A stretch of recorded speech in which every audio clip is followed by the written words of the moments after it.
first day after the war setting in South Africa in 1994, with war representing apartheid.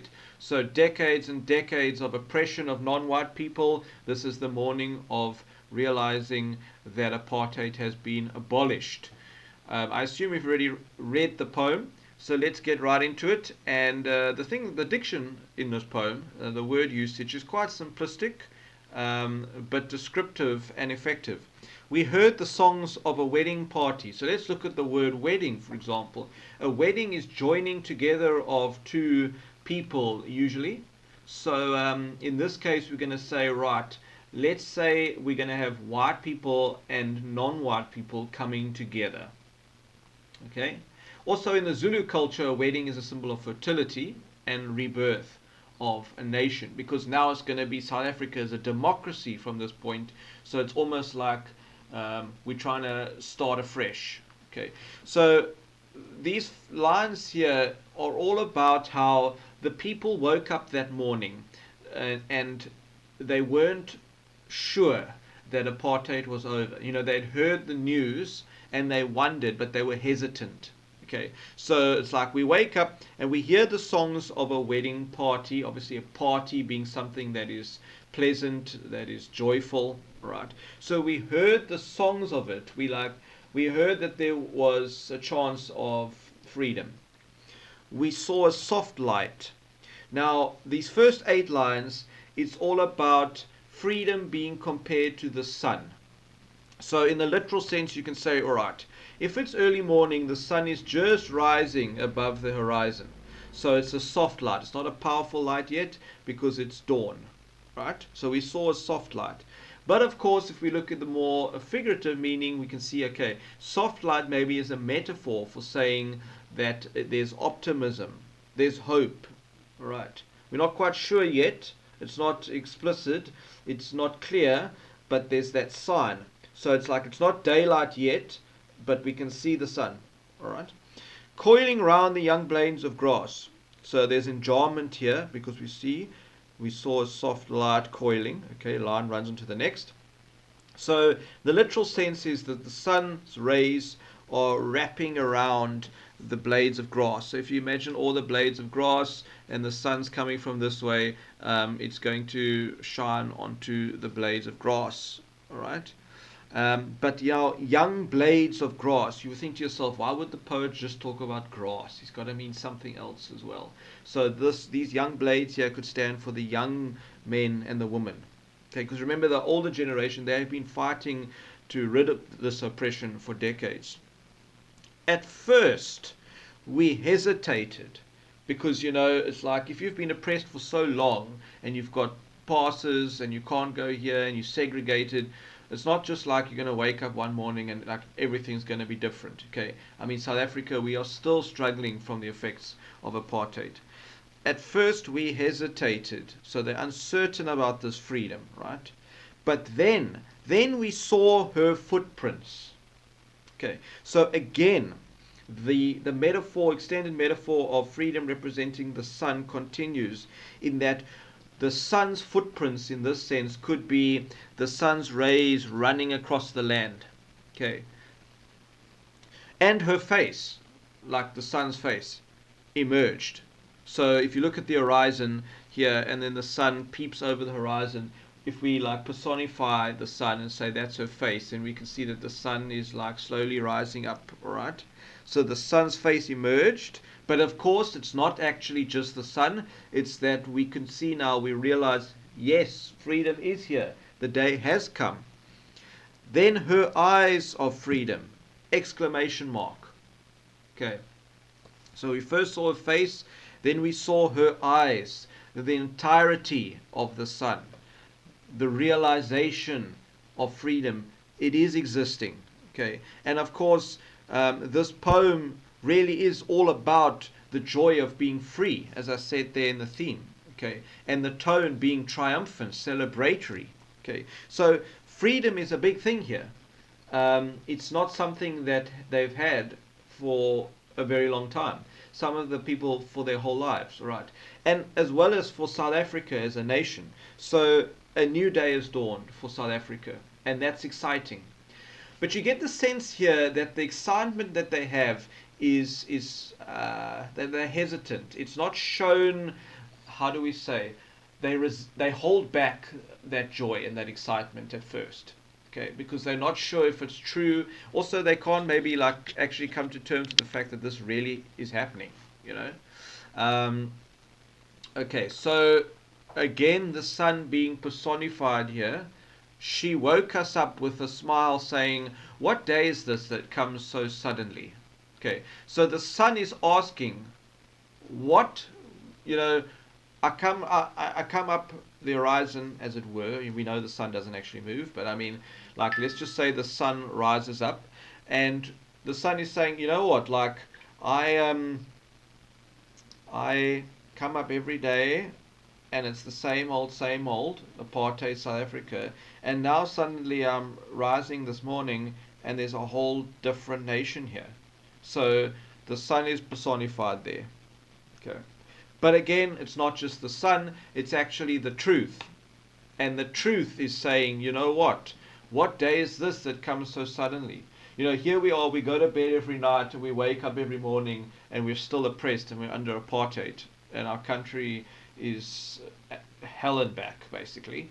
And so it's almost like, hang on a second, what day is this? All right. We said it is the first day after the war. Okay, and that word war there, first day after the war, first day after the war, linking nicely with the title. Okay, but just keep in mind those blue words there, war, war. Right. At this point, the people of South Africa realize that it's true, that apartheid has ended and we are free. Okay. Then we, without waiting, we ran to the open space. So from here onwards, there's no holding back. It's an explosion of joy. It's that acceptance that they are free. All right. A little bit of alliteration going around here. So then, without waiting, we ran into the open space. Vivid imagery displaying that excitement. The open space here means, you know, we ran wherever we liked. We just ran because we were so excited. Whereas during apartheid, people were segregated. You could only live in a certain area and you couldn't go here and you couldn't go there because this area was for whites only, etc. And you had to have a pass. Okay, so that open space reinforces the freedom. Ululating, that sound, that onomatopoeia, kind of a high-pitched noise to show, to express their joy. Bouncing off the mountains and the pathways everywhere. Okay, it was heard everywhere. So you must remember as well that it wasn't just non-white people in South Africa that were happy that apartheid was over. There were the majority of white people too, who was, and the whole world, that was so excited and relieved and filled with joy that this oppressive, disgusting, inhumane apartheid system was over. All right. Okay, so all over the world, really.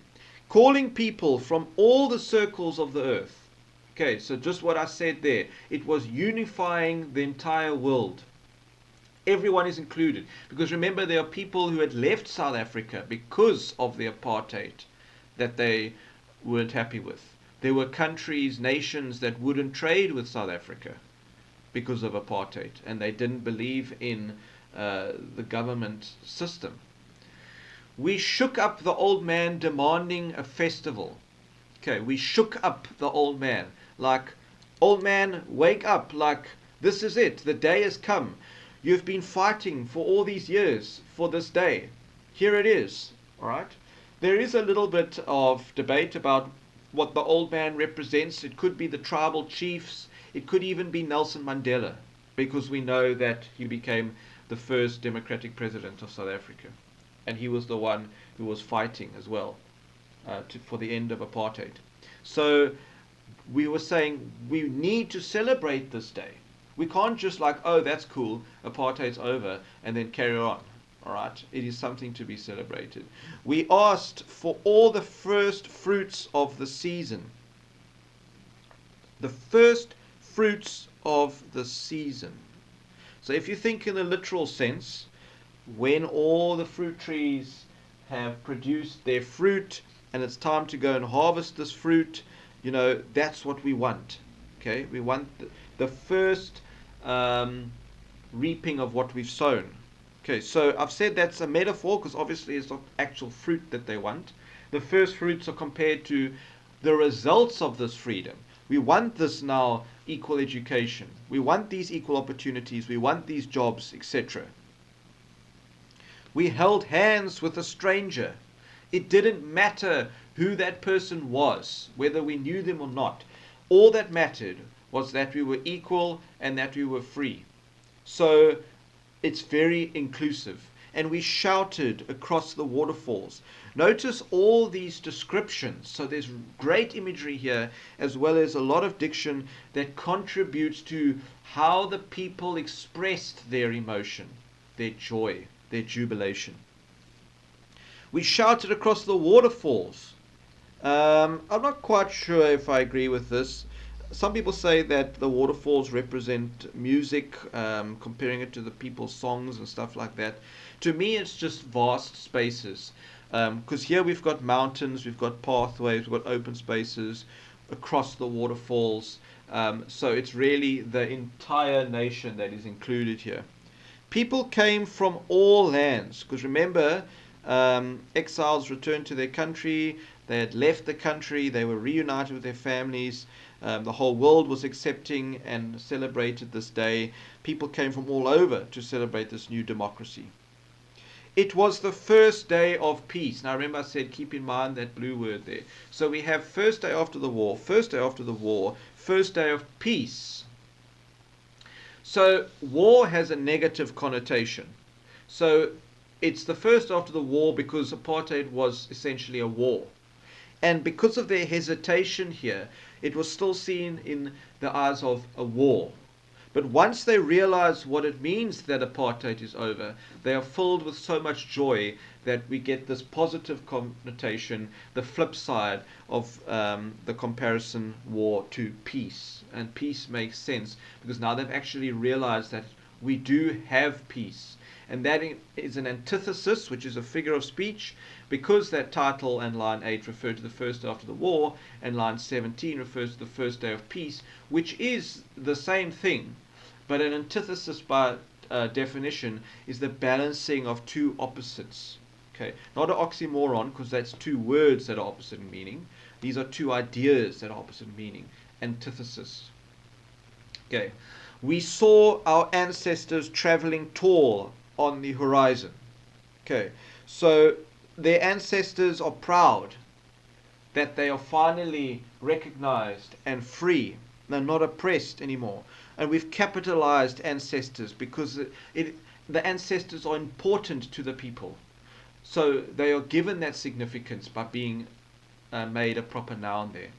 They are standing tall and proud. Okay, on the horizon, it's like the ancestors are visible. The ancestors are saying, well done, thank you. Our deaths weren't in vain.